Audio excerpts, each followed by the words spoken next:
So my own history with opera, I come from a theater background. When I first started directing opera, I was worried about how to approach singers. I was coming from a classical theater background, from an experimental theater background, from a movement theater background, and specifically a commedia dell'arte and mime background, working with singers who I was told only park and bark. And once I got into rehearsal, I realized performers are performers are performers. We all are doing the same thing. We want to do the same thing. We might use different vocabulary, but we're all working toward that same end. And I feel that that's something that's going on underneath this production that is one of the values that I want to bring to it. My own commedia dell'arte training started in France. I worked with Marcel Marceau. I studied with him for 3 years. I performed with him. I taught at his school. He's known for being the reinventor of the art of mime, but he was also trained in theater, in physical theater, in poetry. And his teachers come from this period that we're talking about. He worked with people named Étienne de Croo and Jean-Louis Barrault. Both of them helped create the French film Les Enfants du Paradis. Children of Paradise is the way that it's translated. They were looking at the boulevard theaters in Paris when the Commedia dell'arte had become French traditional pantomime in the 1840s. And the greatest known Pierrot, which is a very French character, he's the French everyman, was named de Bureau. And his son carried that tradition on, his grandson carried on that tradition. And both Strauss and von Hofmannsthal saw the third generation de Bureau playing Pierrot when they were alive. So they're writing about something that seems like history to us, but that history had a continuity for them. Étienne de Croo, who you see playing the Capitano character there with the big tricorn hat on, he's known as the father of modern mime. He was one of Marceau's teachers. He and Jean-Louis Barrault together worked on this film. This is the film that Marcel Marceau saw when he was young and said, I want to study with them. I want to be a mime. I want to create theater this way. My own commedia training happened in France. I played Arlecchino forever. It's the Harlequin character. I was a trained gymnast. That's me on the right. I'm not standing on my nose. I'm actually doing a backflip for one of the pieces that we did at the Folies Bergère. So this feeling of being that character that has to step into a space, quickly assess what the needs are going to be to perform, and then perform is what the commedia training is all about.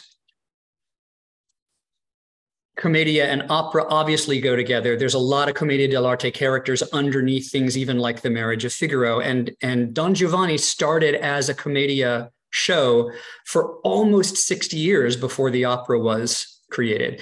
This is my production of Pagliacci, which is about a group of commedia characters sung as an opera. And for me, it's very important that that commedia be represented well, that the commedia artists are good at what they do. And this is important for me in Ariadne because they may be low comedy versus high comedy, but they're really good. Arte, meaning skill. They're good at what they do. The opera singers, although they may be over the top in this opera, they're good at what they do, that this opera that's being written is a good opera. I started doing a lot of research on this period, the early modern art period, with this book called The Triumph of Pierrot, the Commedia dell'arte and the Modern Imagination. This is something that I talked to Joe about at the very beginning of this new production, is how the authors were looking at this time period from the symbolists through the modern period and all the way up into the 1930s, and how every artist all over the world, in fact, was using Commedia dell'arte characters to represent them and their world. Meyerhold had left Stanislavski in Russia and his realism to create commedia theater pieces that were hyper stylized at this time as a specific break against the symbolist period. A quote from the book is, "Exaggeration, artifice, and a self-conscious theatricality are commedia's hallmarks. Impertinence, mockery, and irony, its weapons against the serious threats of the real world." And this is today that we're talking about as well. And their premise is the Commedia dell'arte left its imprint on virtually every area of Western culture from 1890 to 1930. Ariadne was written in 1912. It's right in the middle of this transitional period. If you read the published letters between Strauss and von Hofmannsthal about creating Ariadne, they're actually discussing all of this and going back and forth about the values between how art needs to be presented as a carrier of this message of transition to the world. What are we going to do that is new? We get the word art nouveau for this period, new, young, vibrant style. So the commedia characters became symbols of the modern art movement. If you think very, very early in the century, Schoenberg wrote Pierrot Lunaire and started really bringing that character to life in the musical world. Caruso was already famous for singing Pagliaccio in Pagliacci. That was 1890s. That's the beginning of this transitional period. Early Picasso, he used Pierrot and Harlequin and circus images, and the color scheme, this vibrant use of color in a way that's not necessarily the traditional Arlecchino, but the recognizable Arlecchino in an Art Nouveau world.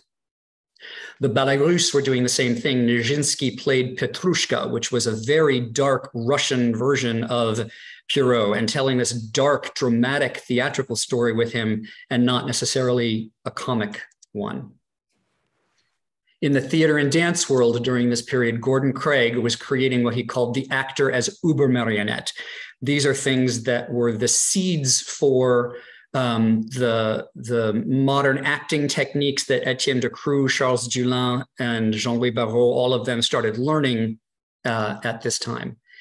Isadora Duncan and Leroy Fuller were doing their research into Greek choral choreography. Leroy Fuller was already producing. Isadora Duncan was studying in New York at this time, and less than 20 years later, she's in Europe creating what we know as modern dance, recognizable modern dance, had married Gordon Craig. All of these people wind up working together. As you're looking at these images, you'll see our nymphs, you'll see Echo and Naiad and Dryad and Ariadne right there. They were giving us something that was modern to them, that was contemporary to them. Theater experimentation was going on, especially in unit sets. The multi-leveled unit set of the Théâtre du Vieux-Colombier in Paris is this amazing piece of theater. It's an Elizabethan theater and a commedia tréteaux, that platform in the center. Jacques Coupeau, who created this theater company, said that any production can be played on this set. And it's really true. It has everything that an Elizabethan theater has, and it has everything that a street theater has, and that a realistic theater has. You put a grid over that, we've got lighting. Most Shakespeare festivals that perform outdoors in the world base themselves off of this set. And I've been fascinated by this set since I was very, very young. I've been particularly fascinated by the multi-level set designs of a person named Adolf Appia, who, when you see his designs, you will see the modern world in a beautiful way. That space on the left, it's asymmetrical, it's multi-level, it's completely empty. It can be an indoor, it can be an outdoor environment. You can have a group of people. You can put Wagner on that set with 200 choristers if you want to.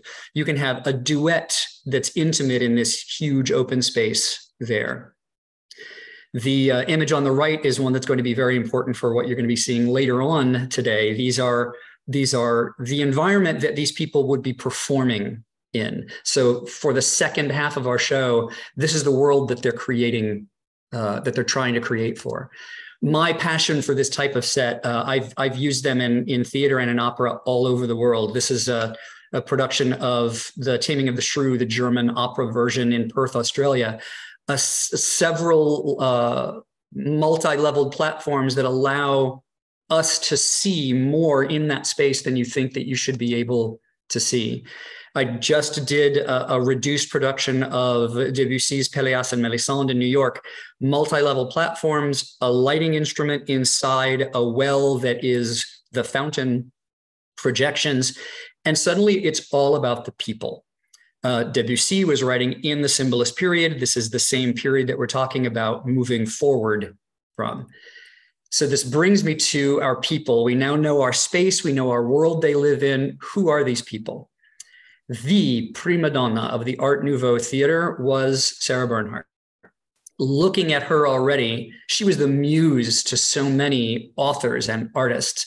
That picture on the left, she might as well be doing Lois Fuller's choreography. She looks like a Greek nymph. The picture on the right and the left, she may as well be Ariadne on the island talking about Theseus having left her. She was literally the muse of the Art Nouveau period. This is one of Mucha's famous stained glass art pieces of her facial expressions, of her costumes. So this leads us to the color scheme, the world, the design of Act One. We are in the wealthiest man in Germany's home. He's going to be part of that avant-garde, part of that cutting edge. So this totally jumped me back to Fellini's film Et la nave va. I don't know if you've ever seen it before. It's an absurdist view of exactly this time period where a group of opera singers is on a ship taking a diva to an island to bury her because she has died. And the characters are called the prima donna, the tenor, the music master, the soldier. They are the same characters that we have actually in our opera, set in the same time period, but in this sort of meta world. So here's Fellini's prima donna. And as soon as I saw her, I was like, there's our girl. That's our prima donna. She spends the entire movie wearing a turban and a cocoon coat because she is a prima donna. And the Act One characters are just as stock as the Act Two characters are, as the Commedia characters are. So we've got these avant-garde performers. They are good opera singers. They are good Commedia players doing vital theater now. Where are they going? What do they want to do? How, if they're the avant-garde, we need to see something that hasn't come yet. So these same artists in the same time period are going to go on to explore Cubism and Surrealism after World War I. Almost 20 years later, Picasso returns to his use of Commedia characters during the Cubist period. There's Arlecchino again. It keeps coming up. So moving the show from a progression of modern art through to Cubism and to the future is the concept that I started tossing out to the designers. So Bacchus has to arrive on a ship. So here is Salvador Dali's beautiful, one of his many ships that arrives. Can we use this as inspiration to create something new artistically? We've got movement artists that are going to be on stage that we will have seen in several parts of the show, carrying 5 poles that have sails on it. One of them will be the prow of the ship. The costumes will be the shape of the ship. Our singing Bacchus will be in the center of it. And for me, this is part of the best part of this is it's a genuine collaboration between sets, props, costumes, lighting, just for this one element. And this is where we're going with this transformation. What would happen if this amazing avant-garde theater company and this amazing avant-garde opera company actually did have to get together and create something? What if it's not bad? It's comic, but what if it's actually good? And the composer's aria summarizes this vision. I have to find everything in textual evidence. Otherwise, it's just all about me and my ideas. And I want it to be about the show that's giving me these themes. So I see this work representing the early 20th century transition from symbolism to modernism and on to Cubism and surrealism. We know from Strauss's own notes that the composer was an autobiographical role and also was inspired by the young Mozart. In his aria, the composer's vocabulary evokes a progression of imagery from Mozart to Wagner to Strauss himself.